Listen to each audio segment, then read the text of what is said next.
Okay, so this is the laptop. It's called the EXO because on the back we have the child's motor. You can turn the side of the EXO.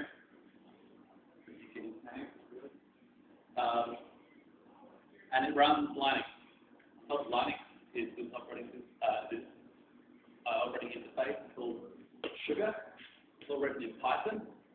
The reason it's written in Python is because then the kids can look at the code themselves, hack it however they feel. The kids or the teachers, whoever wants to modify it to change it to their needs, can do so. So this is the home screen we call it. So down the bottom you have the journal, which is the children's view of the file system. The file system is abstracted away. You don't have to understand. You have to go to the D drive, find the program in my document folder or whatnot, and open the journal, and that will have all the activity, all the documents that I've created in the past that's searchable. Down the bottom is the list of activities. And you've got some of the highlights of the browse activity or web browser, write activity, web processor obviously, calculator, paint program, camera, and then we've got a couple of strange ones. One called Tam, the drum icon. That's a music sync program where the children can have animal sounds or instruments playing loop, making their own music. And so this is the mesh view.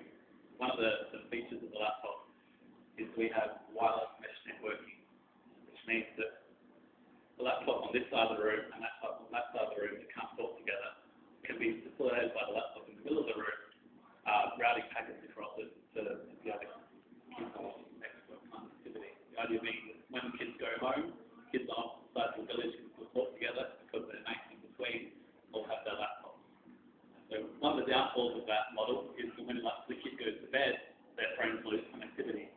So the laptops have a special feature where the network card stays awake using very low levels of power and will keep routing the traffic around the rest of the children. So they can keep all kids on the network no matter when kids are or not. This is the view showing the little EXO symbol to other children on the network at the time. And so when they cross around activities, that means that they're all collaborating on the activity. They're all sharing it and can view things like with the web browser, you can view other people's bookmarks. So a group of kids sitting in a circle can, they find a page and they highlight their friends, they can bookmark it and show up on the other person's screen. Just got a question. Kids who use that machine, for instance, chances are never had a computer before, right? So in terms of their learning curve, to get them doing some useful stuff that you were saying that we didn't know, how long does it actually take them to get to the point where they can do something so they can do that for themselves? I don't know. I've never started from computers and laptops before. Probably hardware. Sitting in front of Sophie Phillips. So then obviously a bit of a learning curve there. You have to go through. Yeah, well, Sophie Phillips, the people in the video there, they picked up straight away how to use web browser. They spent most of the time playing Flash games on the web browser. But they also explored using Tam program. Yeah. People have done experiments on. Have you heard of the Indian hole-in-the-wall experiment? There's a computer scientist set up a computer in just a hole in the wall in a slum area, disadvantaged area in India, and then put some video cameras there, and the kids came around, and like anyone could approach it. It had a touch screen, and he found they learned quite a lot. Like they learned how to surf the internet, they learned how to find sites, to use basic functionality of a computer. There's kids who had never used a computer before. It was just the kids came around, the adults didn't bother with it. So the other spectacular hardware features that we've got on here is that apart from I mentioned the 12-hour-ish battery life, so you can use it flat out playing video surfing the web, and you'll get about 4.5 hours out of it. If you're reading a PDF, you can get 24+ hours out of it.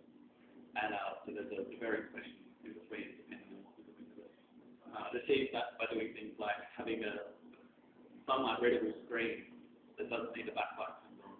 In your laptop, the backlight's going to be using probably about 30% of the power of your laptop.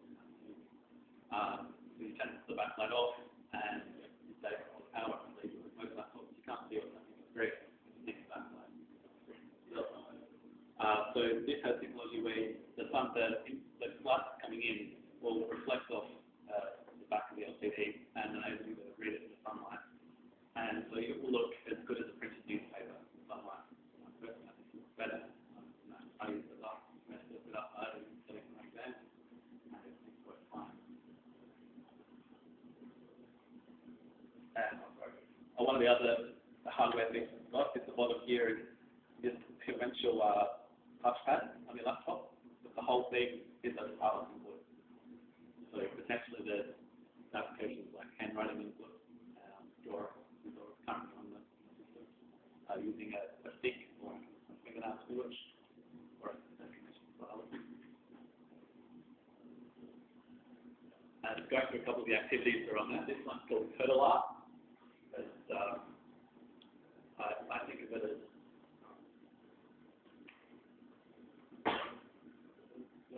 logo, correct? But you were saying it's very similar to microdot.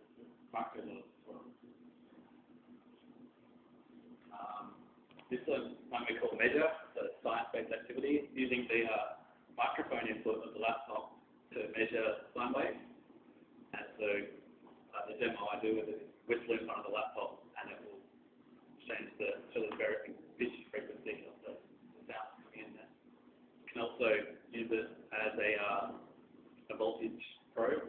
You plug in a wire to the microphone socket, and you can test frequencies on a digital circuit. This is the web browser. Slide interface for the children. Got the URL bar at the top, back and forward button, refresh button, and the star on the right is a bookmark button. Along the bottom you can see bookmarks. So the children, each laptop has its own specific colour associated with it, and the other colour is shared bookmarks from other children. And so where they're at the moment with the laptop project is they've done several trials around the world. Overseas from Brazil, Nigeria, Thailand, Uruguay, Peru, India.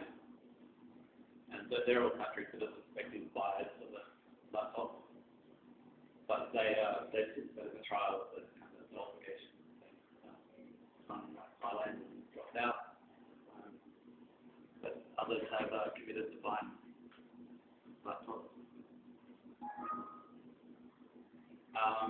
And in more recent news, last week they started mass production of laptops.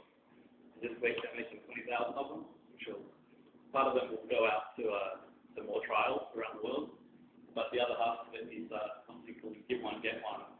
I'll let my friend